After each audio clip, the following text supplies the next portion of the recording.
CGMs are officially available over the counter in the US. Anyone can get one without the need for a prescription. How do the quote-unquote biosensors work? Who are they for? And what about all the people who still don't have access? Today, we'll get into all of that and a lot more.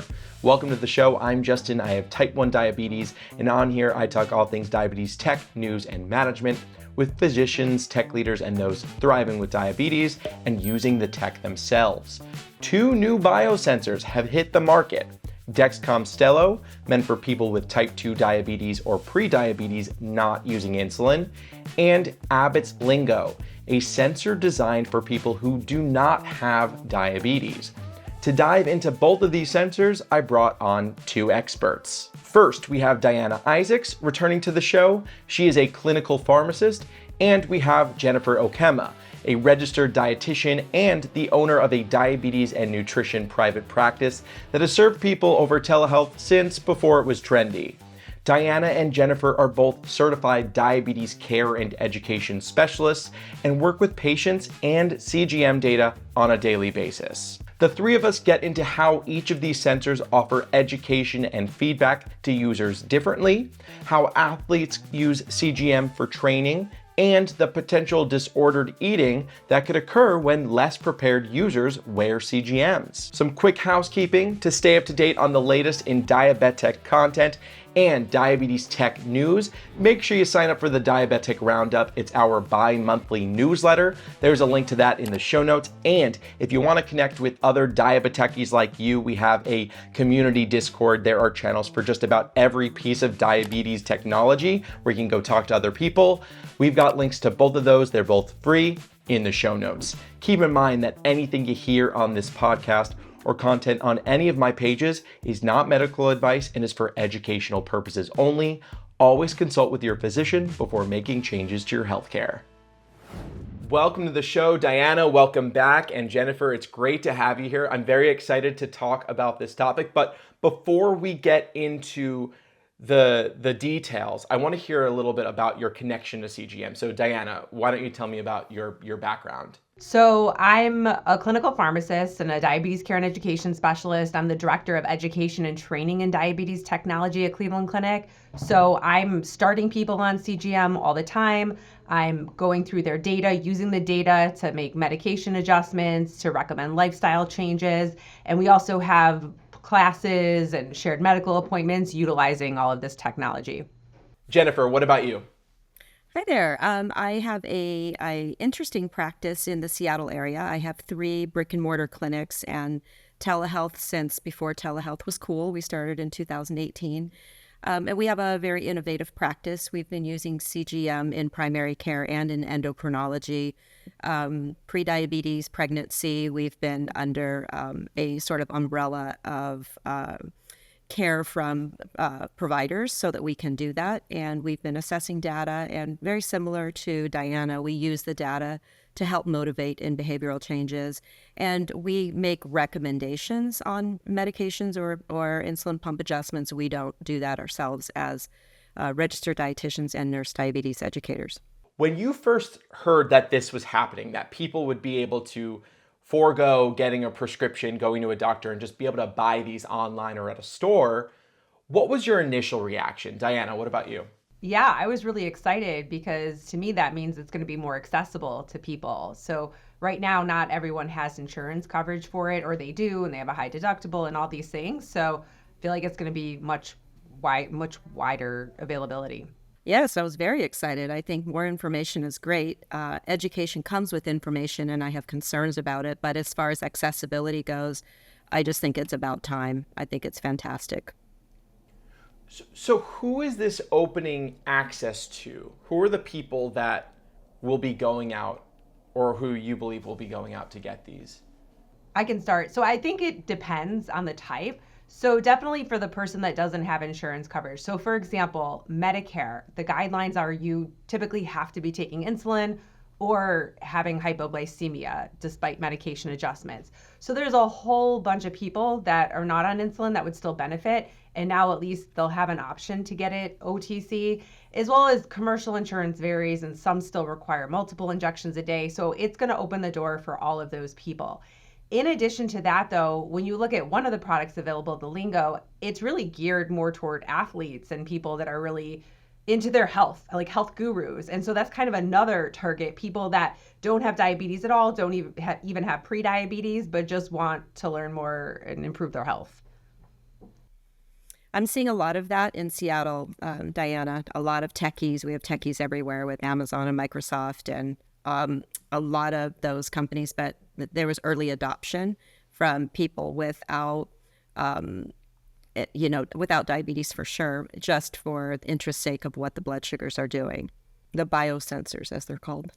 Today we're talking about two CGMs, one that everyone can use unless you have diabetes, and the other one that's geared toward people with type 2 or potentially pre-diabetes. Let's start with that one. Why don't people with pre-diabetes or type 2 not on insulin, do these people not have access to CGM right now, and why not? It's difficult access. They don't have access in terms of their insurance coverage, usually. Sometimes they do get insurance coverage with commercial plans for prediabetes, but it's difficult for them to pay out of pocket for it. Yeah, I would just add it depends. Like in Ohio, we're really fortunate our Medicaid plans cover it for anyone with diabetes. So those patients already have access. But yeah, there's a lot of people that don't have access at all. And the other thing to think about is maybe people have access, but their healthcare team isn't as familiar with it, or it just doesn't typically prescribe it. And so it allows people to be more like, they can be proactive and say, I want to try this, even though I don't have a prescription from my healthcare provider. We used to send prescriptions into Costco knowing that they would be denied. And that way, if they still wanted the CGM, they could pick it up and pay cash for it. And it was the most reasonable cash price. But it was arduous from the standpoint of our staff and taking those steps to do that, which we don't have to do that now. We can just recommend an over-the-counter CGM. Yeah, when it comes to a product like Stelo, which is geared toward people with type 2 diabetes, not on insulin, that's the label. Are these people who are getting these, are they getting these CGMs with a doctor's instructions, or are they just going to go out and get it on their own?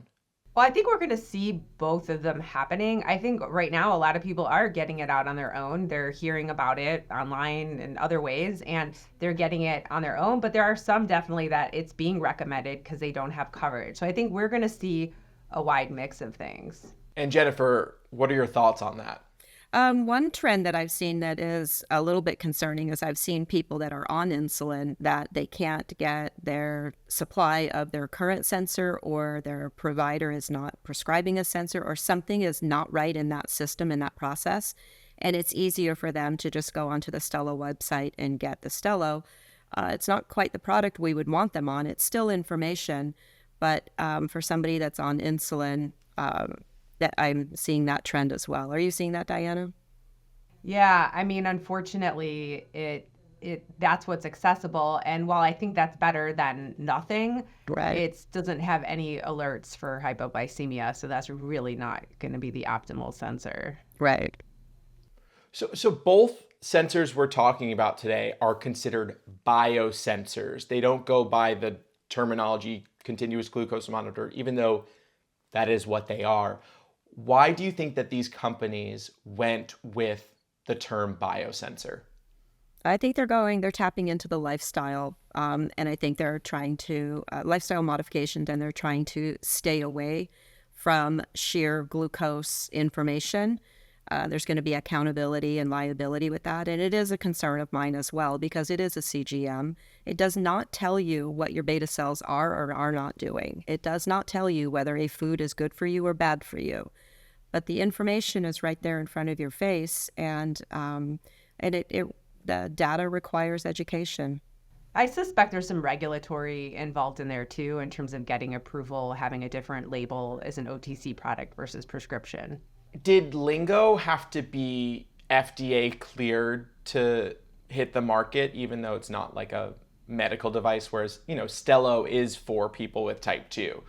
I don't know if they just utilized the previous FDA through the Libre process. I'm not sure if they did that, or if they releasing the indications like Stelo has, if that put them in a different category. I'm actually not sure about that. Yeah, I just wonder because, the Apple Watch isn't an FDA cleared device, yet it measures, I mean, there may be certain features that are FDA cleared, but it measures so many different. But it transfers data. It doesn't provide the data. So that's what I'm wondering is if they sort of piggybacked on their previous FDA something. I also wonder too, by calling it a biosensor, if it's sort of opening up the platform of what else they can connect to the sensor in the future that maybe not it might not just be glucose. As a sports dietitian, I've used sensors in athletes without diabetes for many years, and the data that we can pick up for what we term bonking and prevention of bonking has been incredible. So I know that Phil Sutherland and his company has used these biosensors as well. There's a fantastic market out there for this, and it's going to be exciting to watch it. There's also concern that can create a disordered affect towards food by not understanding how to utilize the data. And I just want to compare it to the old-fashioned glucose meters. We as diabetes educators stopped using certain terms with our patients because it evoked more stress and anxiety in their glucose. And we went from glucose testing to glucose monitoring and checking, just so we can look at the numbers and understand relatively what the numbers meant. But now we're utilizing terms called spike, and it's very, very disconcerting because it's not defined. And like in the Stelo product, it will say you have a spike alert. My blood sugar went up 30 points with it, and that's not a spike. But it can bring on anxiety of, oh no, I shouldn't eat oatmeal or I shouldn't eat a banana. And that's my number one concern about not having education applied to the data.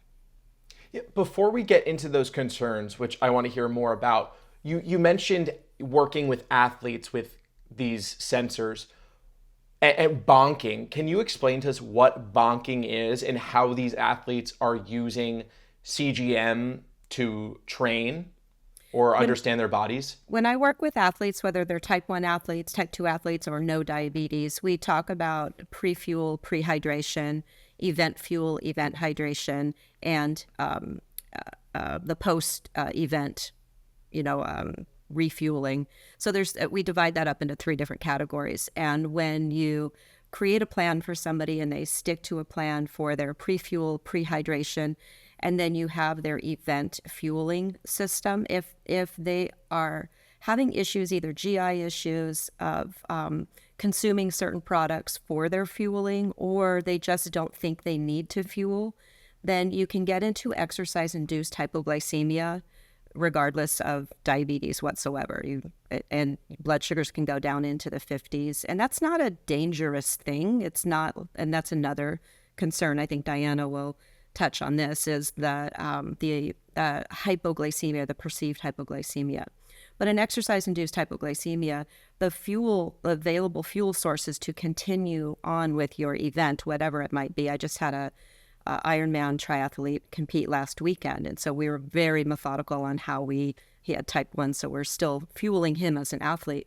But when you get into that exercise-induced hypoglycemia in a non-diabetic state, you can drink all the Gatorade you want. Your blood sugar has a hard time coming up because you have the compensatory mechanisms of the ability for your liver and all of the glycogen and everything, all of those things that come into play.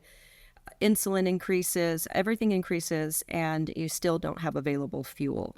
So we can prevent that exercise-induced hypoglycemia, which is bonking, by watching the data, watching the arrows, and helping you stay on your fuel plan. I first started doing this in Death Valley, like what other kind of environmental factors can really challenge this. But probably about 8 years ago, I was out there and just got back last weekend from Death Valley, but it's the former JDRF Breakthrough T1D. We have a ride out there every year. People with diabetes and without diabetes ride. I bring sensors all the time. It's just probably should have written a white paper on it or something, but it's been very fun to watch that data. I'm just thinking about myself because I have, I don't have diabetes and I wear these things. And when I do my Orange Theory workout, I have this massive spike. I mean, I say massive, I hit like 160, right? But I don't have diabetes. So that's not going from like 80 to 160 and not eating anything, right? Is not like so normal, but it comes back down right away. So it's like very interesting. And I think things like that are going to come up and people are going to be like, well, what do I do with that? Like, does that mean my workout's not healthy for me? So it's interesting. The high intensity workout adrenaline spikes they're there. They're always there. They're great. And I didn't know you do OTF. I love OTF. I'm so addicted. So we're going to have to do that. So yeah, I mean, that's something I deal with people with diabetes and without, is really just watching those spikes. I'm definitely with diabetes. We talk about what's your IOB. That's one of the biggest concerns I have going into exercise, is the insulin on board and the data together. So the insulin on board and the direction arrows mean more than anything. What have you seen in the diabetes world as it relates to CGMs that kind of tells you what we could see to this new generation of people that will have access to this? You got into the worries of them hearing these words and not fully understanding them, right? Well, I think one concern is so much information, and this is like to your question of with our patients with diabetes, what has their concern been since we've started using them? And sometimes it's too much information. It's anxiety-ridden, stressful, way too much information. We can shut some things off and change some parameters so that it is not as obsessive. But if you remember when the Libres first came out and we had to scan the Libres, and you have to scan them at least every 8 hours to get the data to backfill. And when you first put that sensor on somebody, they're really excited and you can pull up their data and they scan, 27 times a day. And then maybe 2 weeks later, you look and they're like not scanning. There's a bunch of gaps in data because they've sort of lost the luster for the information. So there's the lack of wanting to look at the information if you have diabetes, and then there's the obsessive nature of putting too much into it, which hopefully somewhere in the middle is where we want people to be. This episode is sponsored by Omnipod. So far this year, I've taken about 15 flights, so I know a thing or two when it comes to packing for type 1 diabetes. One thing I love about Omnipod 5 is that all the supplies come in one small, convenient package. No additional packages to remember for tubing or infusion sets, which helps me travel with confidence and ease. See if you're eligible for a 10-day trial by visiting omnipod.com/diabetic. On there, you'll see full safety and risk information and trial terms. Again, that's omnipod.com/diabetic.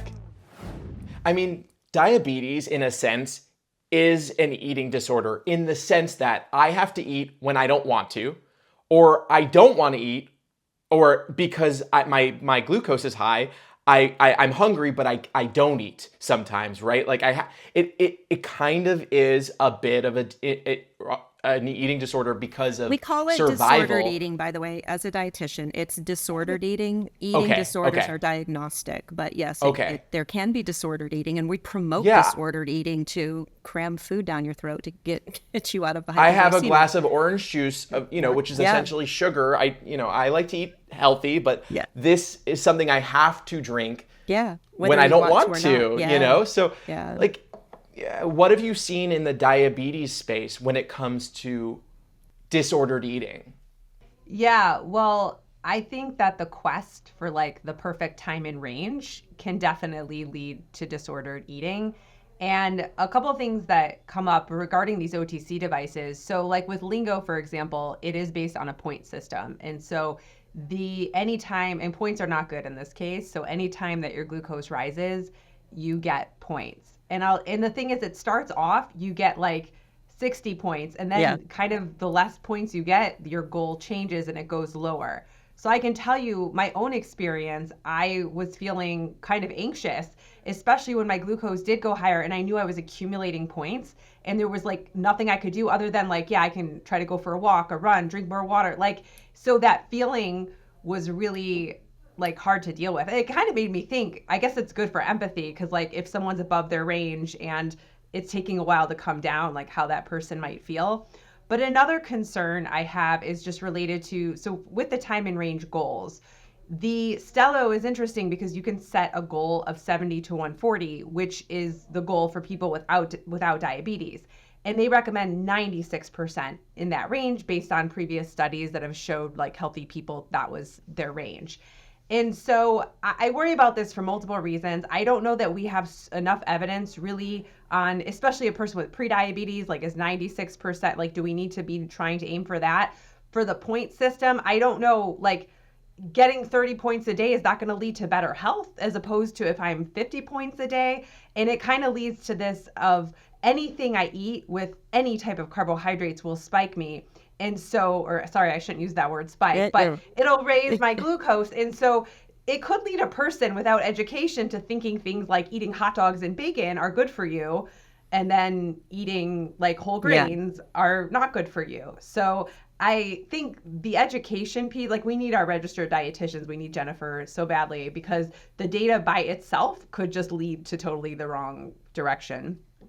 Yeah, and Jennifer, is there, at least on the Lingo, educational material that helps people understand this at all? Like, what are you seeing on the app? So the first time I wore the Lingo, I wore it just completely naive and acting like I didn't really, like I just wanted to understand the app and understand the device. And the second time I wore it, I dug deep into the education pieces. It still didn't answer my questions. It didn't refer me on to somebody. It didn't, to a registered dietitian. It didn't explain.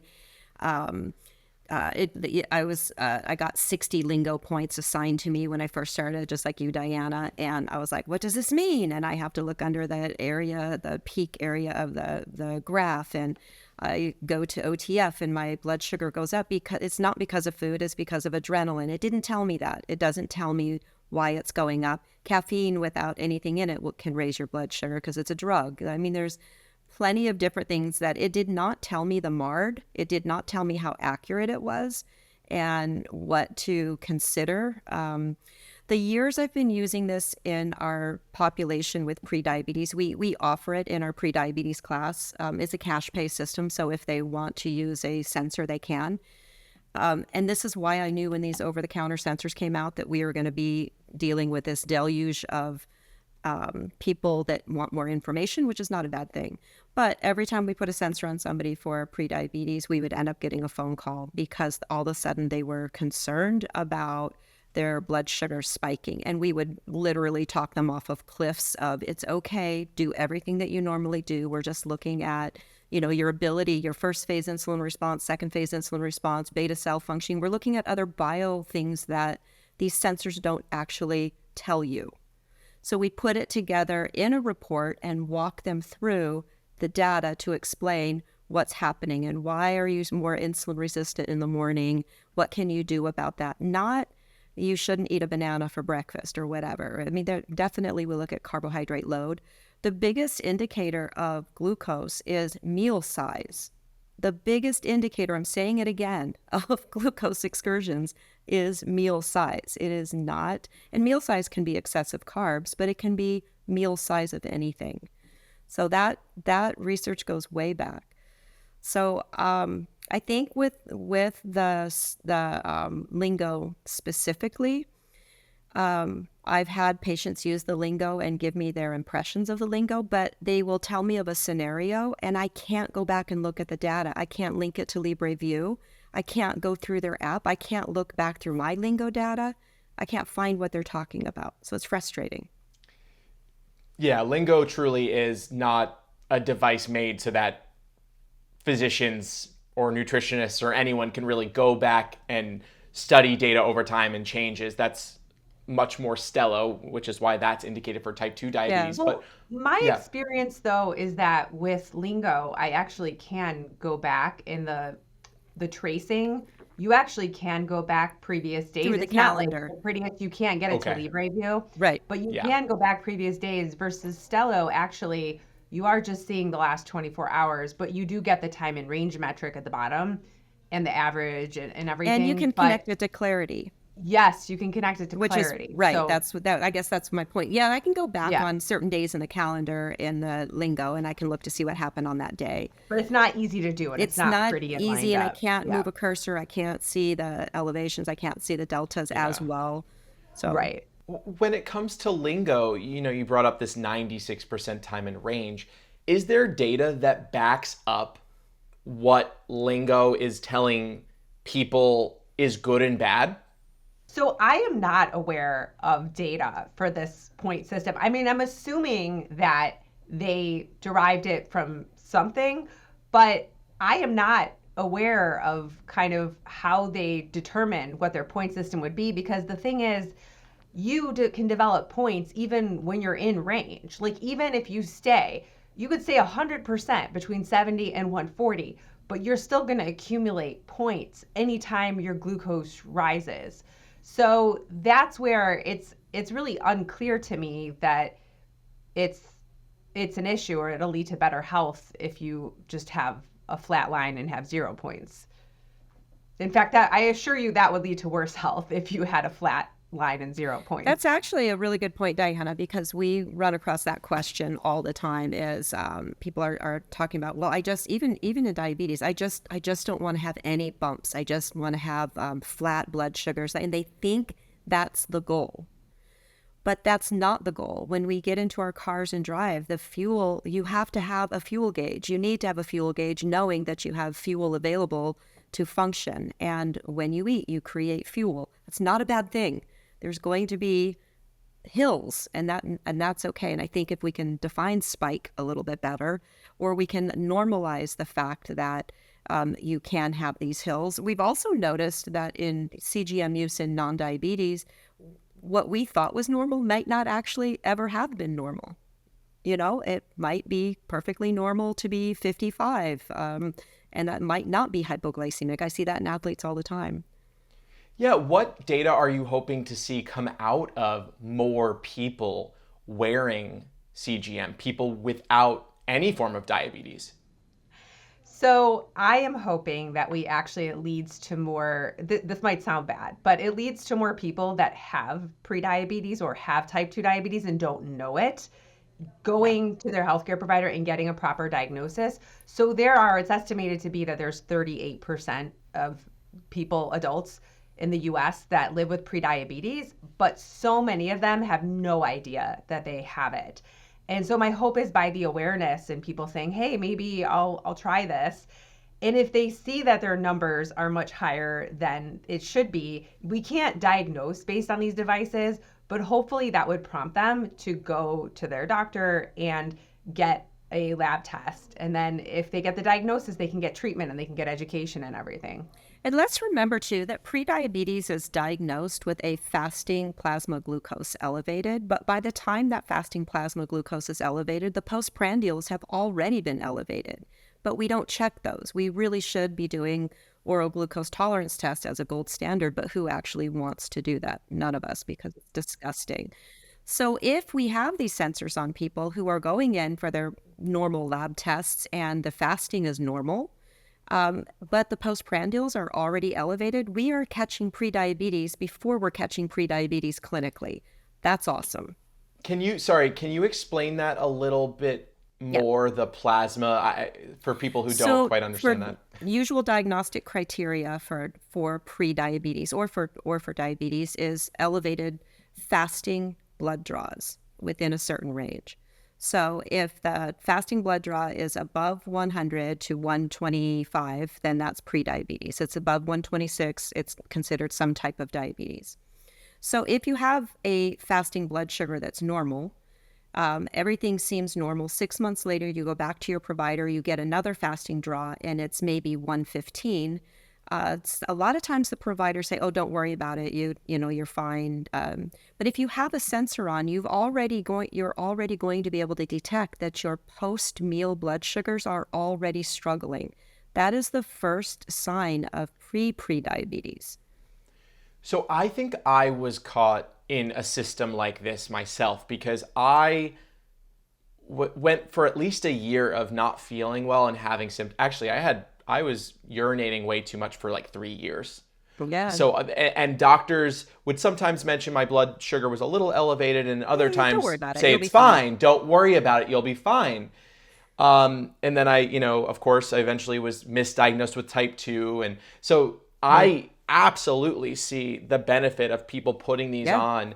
And it's unfortunate that people need to go out, buy this themselves and try it out to find out they have diabetes, when a doctor with a routine blood test should hopefully be able to do that. But, we're seeing it even with the Apple Watch. The Apple Watch has saved so many lives because it detects off heartbeats. And then people go to the doctor and, doctors are like, well, if you didn't Same come thing in, with you could have died.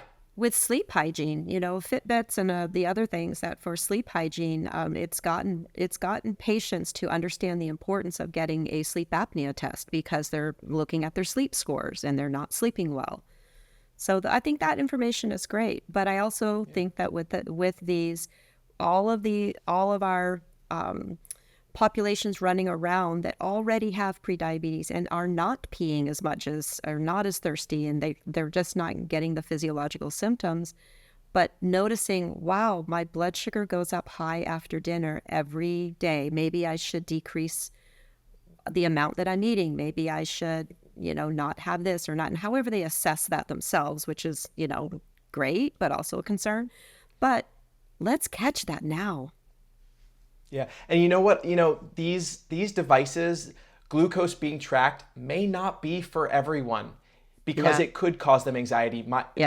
Someone once told me, I don't use the sleeping features on my Apple Watch because it gives me anxiety. I have a sleeping issue, and I don't want it to be even greater of an issue because I'm constantly obsessed with these numbers. And we do this in weight management too. We don't put everybody on a scale. If somebody is wanting to lose weight and that's their health goal, we will help them get there, but we don't necessarily need a number on a scale every single time we see them. It causes a lot more anxiety against what we're trying to work with.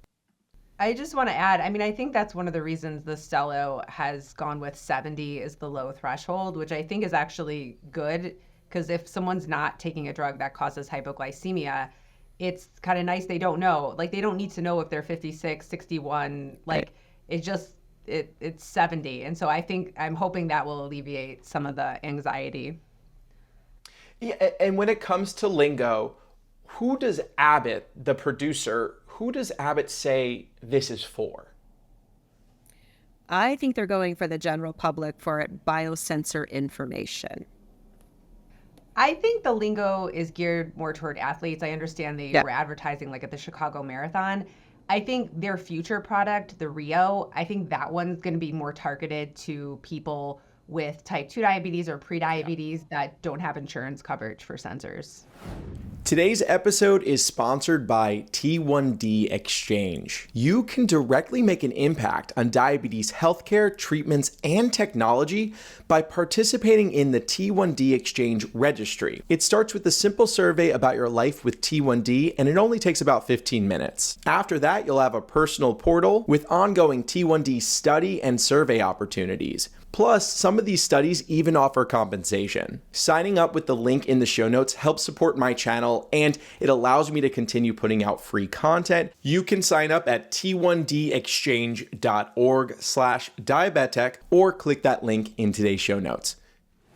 Now let's get into Stelo, which is for people who are not using insulin, people who have prediabetes, type 2 diabetes. Gestational diabetes. What has been your, you both tried it out. What has been your experience with this sensor? How is it different? I just have to say we have got to get away with saying, get away of the word spike. And we as educators, we as healthcare providers have got to have Dexcom change that. Spike alerts, spike. It goes back to you have a good glucose reading, bad glucose reading. That's the number one thing that I would love for them to change. And I would love for us to not use that word. So one thing I want to say, the education embedded in the app, I think is very impressive. I think the team did a very good job of making it bite-sized bits that are really like quick reads that are informative. And the app kind of guides you to what to read based on the situation. And so I love that. I actually wish like the Dexcom G7 app had some of that incorporated into it. In terms of the spike detection, I like the idea of it. I agree with Jennifer. Like, let's try to call it something else. It's not always clear though. A lot of people have questions like, well, what threshold causes this spike? And it's not clear. My understanding is it's personalized, so it can be different from person to person. But even within myself, it was like at a time when I was like, surely I'm gonna have the spike detection go off. It didn't go off, and then another time it did. And so I think it's not super clear to me what prompts that. But I will say I like this idea of, okay, it does prompt the person to reflect in the moment what maybe caused their glucose to rise so that they can reflect on that and next time maybe try a change so that it doesn't increase as much. But the problem with that is that you have so much education behind you that you know the variables. So you can look at that spike and go, oh, okay, well, maybe this or maybe that. But if you don't have the clinical education that you have, you can assign those spikes to completely weird things that doesn't have like any bearing on it whatsoever. The education embedded in the app is fantastic. It's vetted. It tells you who vetted it. It's the resources are there, and I do love that as well. I wish that there was an explanation. I dug and dug and dug for an explanation of what is a spike, and it was not in there. No information on that whatsoever. I will say it does like ask you like meal wise, like what you ate, like stress level. So I think it's trying to guide the person. But I agree, like some people may not have the insight to know what contributed to that. Yeah, and Jennifer, when it comes to people starting these, do you think that they really should speak with a professional before starting with them, or I guess after? Like how are they gonna? I wouldn't want to make that required. I just think it's our own free will to get these devices and to check them out and to see. I think that it would be very beneficial to check in with their healthcare providers and ask them, what do you think of this data? Sadly, not a lot of healthcare providers are using CGM already, so they're going to be inundated with lay people from the general public coming in and saying, I think something's wrong, and really maybe nothing is, maybe it is, we don't know. It's going to create dialogue, and it's probably going to move the train forward even further and faster for primary care to use prescriptive CGMs, because they're going to want to back up that data. Maybe they are going to want more information. They're going to want more training. They're going to want to know how to read reports. I think it's going to move us all forward in a good way. We just have to know what else we're dealing with so we can help these people with the right information. Yeah, and if not spike, what should it be? Elevation, excursion, bump. And why is spike a trigger word for you? What are you seeing? It's not a trigger word already? for me. It's a trigger word for the common public because it means something bad. You have a spike, and it is punitive in the app. We're detecting a spike. There's a spike has been detected, without saying that your glucose excursion went above 50 points. Let's look at why that happened. It's not defining it. So like I said, I had a spike alert at 30 points, and it was not even the slope of the line wasn't even that big of a deal. It was just this little road bump. So I don't know that I feel as strongly about the word spike, but I definitely get that. I kind of think of the lingo with the points. Like points, a lot of times you think of like points are so good, right? Like, yeah, I got more points. I'm going to win the game. Yeah. But here they're not good. And so even though it's like a positive word, I don't associate any positivity with it. So it's kind of interesting. I didn't get the points at first. I was like, oh, I'm getting points. This is great. Oh, it's not great to get points. So there's sort of a gaming approach to the lingo that can actually tap into sort of a different generation, that's what they're used to doing. But getting points, like Diana said, is generally something that you want to do, but not in the lingo.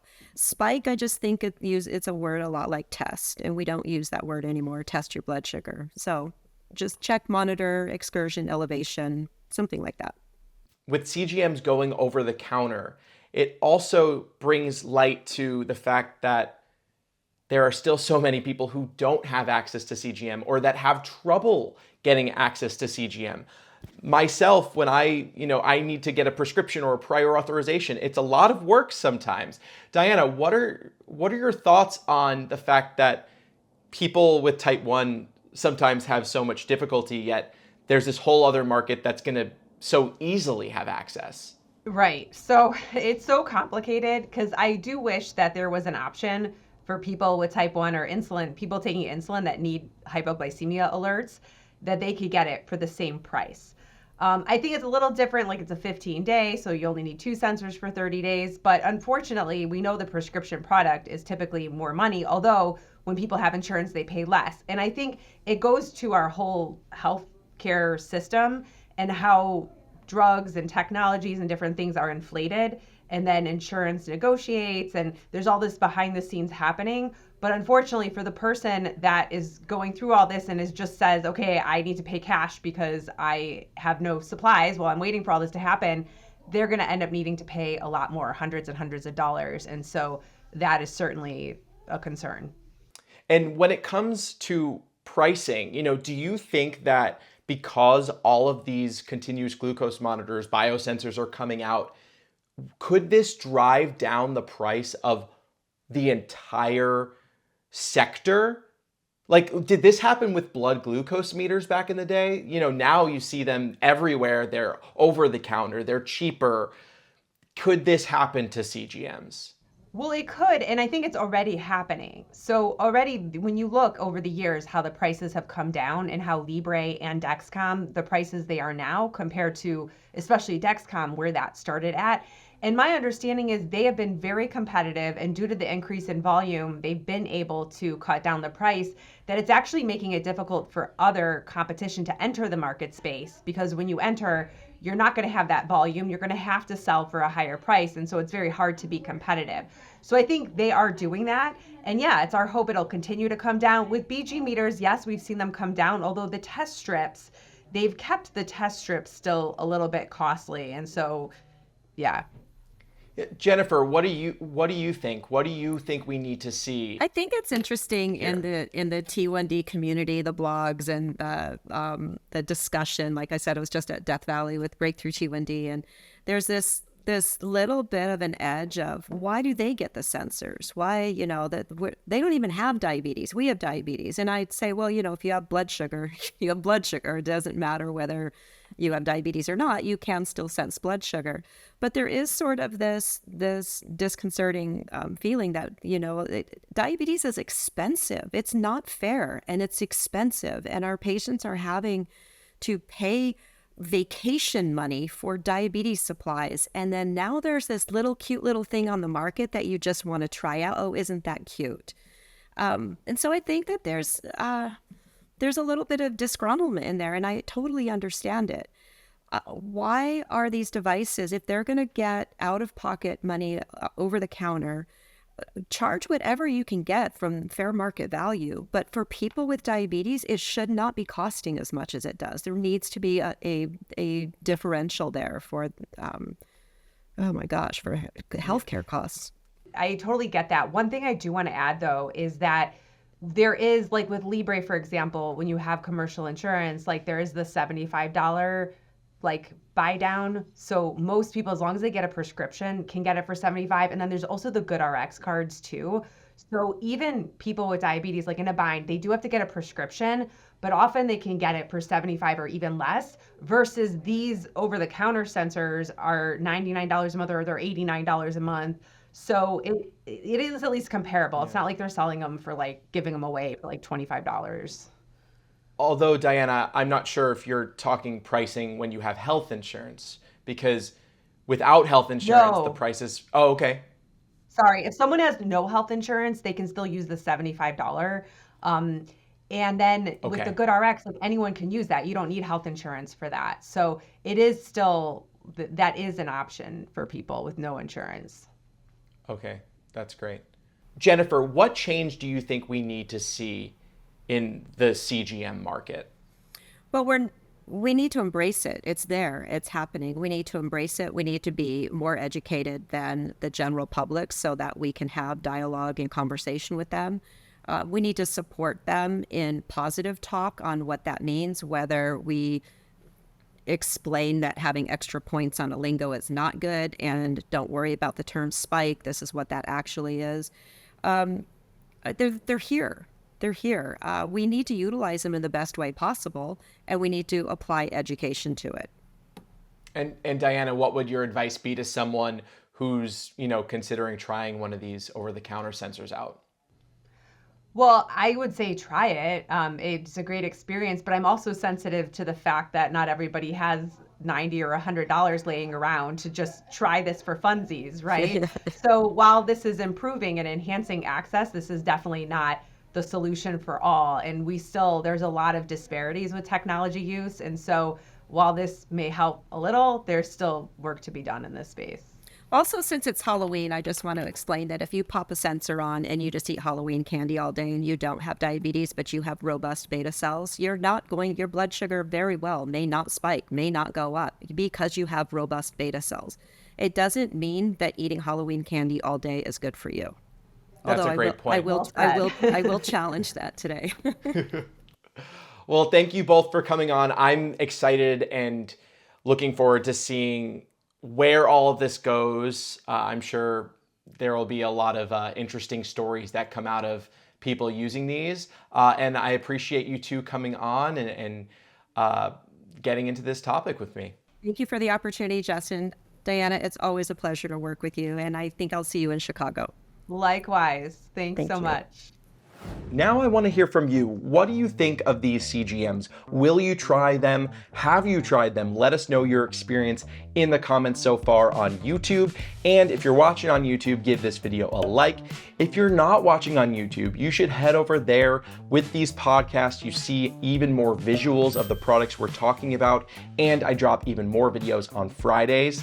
You can subscribe with the link in the show notes. I've also got social media. I'm on Instagram and TikTok, where I put 1-minute clips of news stories and my experiences using the technology. You can follow me on those platforms at diabe_tech, DIABE_tech. Thanks for listening to the episode. I'm Justin, and I'll see you next week.